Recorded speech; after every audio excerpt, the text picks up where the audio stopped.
You got it. We've had a top floor fire rescue. Initially, we had reports of kids trapped on the roof of the building.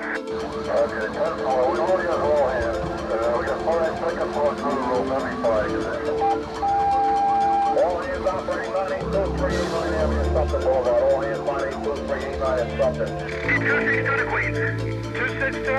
Yeah, we have a four-story multi-dwelling fully involved. We have people on the roof, notified the trucks coming in. Still heavy smoke condition, heavy fire. Fire still remains down, okay? All right, everyone, please stand by. We got lots of fires. We got lots of activity going here tonight. To many people outside the fire service, the understanding of Chief Croker's quote is difficult. To firefighters, it is a very deep and meaningful selection of words. To truly comprehend and perceive that quote, one would actually have to live the life of a firefighter. The true spirit of these individuals has made the Fire Department of New York one of the best firefighting forces in the world. Although generations of firefighters have come and gone since that quote was written, today's firefighters are still called the bravest, for they uphold the very meaning of what Chief Edward F. Croker wrote. It is indeed a noble call. Second alarm, box 2980. On a daily basis somewhere in the city, firefighters are confronted with the results of today's urban decay. Buildings are old and overcrowded. Many hundreds are left abandoned. The risk of fighting fires in many of these buildings is beyond description. Heavy fire on arrival is not an uncommon sight. These fires are not caused by overheated electrical wiring or careless smoking in bed. They are a result of arson. These buildings, although considered totally unlivable to most, have become home to the city's misfortunate. Drug dens for the addicted and for the firefighter, an added danger to their lives. A crackhead, he was just smoking crack, right? And then he just dropped a glass, and then it just started rising. Then fire just started popping out of nowhere. It started flying. Then it started going up to the spreading all real quick. And the fire started, and we saw all these crackheads coming out from the back of the So we ran and got the firemen. We have 3 tower ladders in operation, 8 hand lines. Fire is darkening down. 10-4 status of the fire? Still doubtful. 10-4, 17 Adam? It's a vacant building. The fire started in the rear and it came up the whole back. It's collapsed in most of the interior, so we really can't put anybody inside the building. So we'll put an exterior operation. They use the saws to cut the wood off the front of the window so the towel out of bucket streams can get in there and put out the fire. It's going to be a prolonged operation because the building's so dangerous. Okay? Whether they are fighting a high-rise fire in Midtown Manhattan or a brownstone in Brooklyn, a frame in Staten Island, a taxpayer in Queens, or even a rundown apartment house in the Bronx, firefighters never complain or even admit the real dangers of their profession. They are a proud and dedicated group with a spirit unlike the common laborer, who, as crazy as it may be, love what they do. It's probably a third alarm by now. So we got here on the second. We're operating in the throat for, what, about a half hour? Seems like a little longer than that. So they're going to get it knocked pretty good now because they're opening up the top floor. It's going through the roof and they're opening up, so it won't be too much longer. It looked like it took a little bit of beat. We were up for a pretty good time up there. You like the job? Oh, yeah. Great job. We want to do anything else.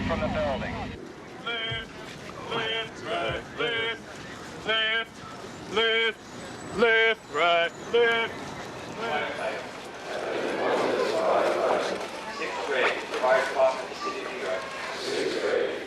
It all begins here. Boot camp, The Rock, probationary fire school. It is here that probies are provided with the basic firefighting skills, physical conditioning, and stamina needed to withstand the rigors of firefighting. Their instructors help them to develop the insight and mental awareness necessary to react instinctively under the most stressful, arduous, and trying conditions. Training to be a firefighter is a never-ending task. Firefighters are always learning. always striving, giving 120%, because in every instance, every situation, at every fire, brother will be depending on brother. So at the school, the rough edges are ground off, the fundamentals sharpened with constant practice, all with the expectation that in time and with experience, newly learned skills will mature into a professional art.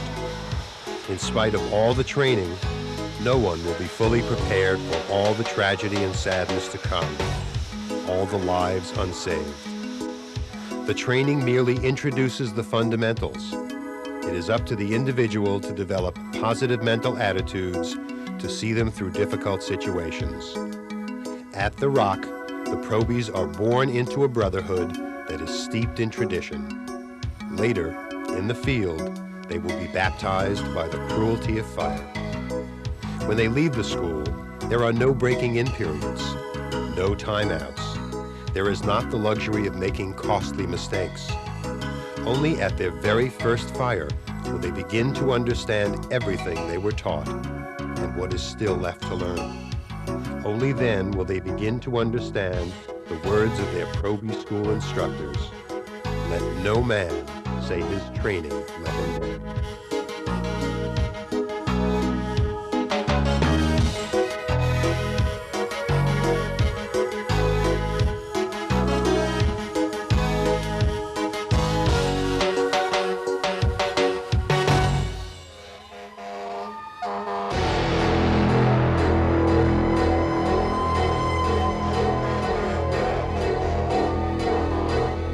Every day in New York City, the firefighters in one area or another become confronted with the Red Devil.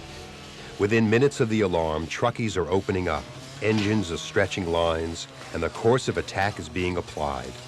Quick and decisive actions to control the situation. There is no time to sit back and think of your next step. A mistaken confusion in the eyes of the civilian, but a carefully planned attack for the firefighters. Decisions have to be made, and a combined effort of the forces on hand must be applied to bring the fire under control. Each company and each member counts on one another to use their skills and experience to bring the fire under control and change the course of destruction. Command decisions and communication to the units operating are a necessary part of that task. I want a line in the supermarket. Okay, 206 and then 260. Who's next up? 206, give me a line in the supermarket, all right? Okay. 206. All right, we got 325, 259, and 292. We got 3 lines over here. Right. And we're going to bring in 206, right? Correct. Okay. All right, okay. 238 here too? 128. 1/4, 128. How deep is your store? I think you were first. All right, that means we got something behind here, right? The best feeling a firefighter receives is the self-satisfaction that they accomplished what they set out to do. Locate, confine, and extinguish. We have about a 100 by 100 one-story commercial building. We call them tax bays.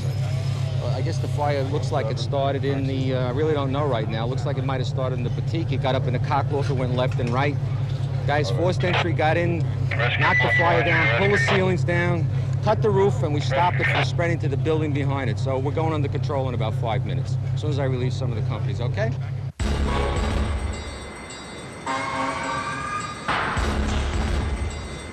The Bronx.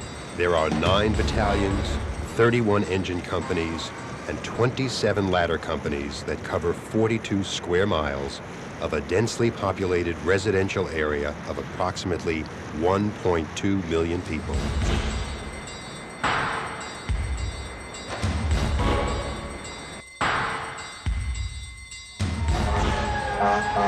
Heavily damaged by the arson rage of the late 1960s and 70s, the Bronx today is still considerably busy. Although the Bronx is one of the smallest boroughs of the city of New York, it rates second in total fire incidents. Some of the world's busiest fire companies respond in this area of the city, fighting some of the most spectacular fires.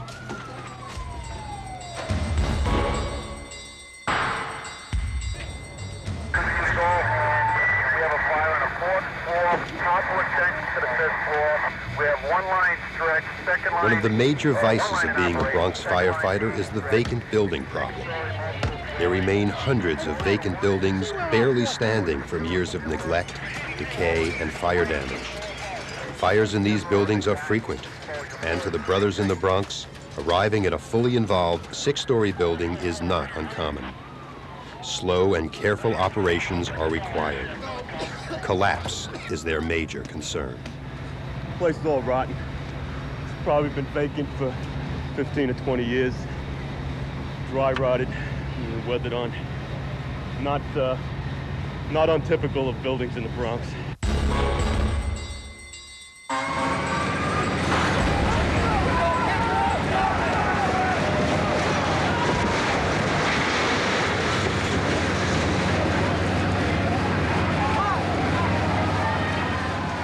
Brooklyn, the highest in population of all the boroughs.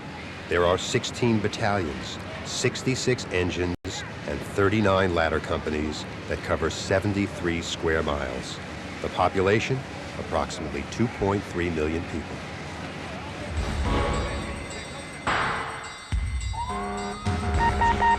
All hands operating Box 935 with the address 532 Gates Avenue. Affirmative, they have been notified. Your rescue is coming from Fulton and Malcolm X also, by the way. Presently, Brooklyn is a highly active borough and leads the city in the number of alarms, including structural fires. The borough contains a heavy mix of residential and commercial buildings. In recent years, Brooklyn, being as large in population as some states in the country, has seen many changes. An increase in fire activity in once quiet areas of that borough is on the move.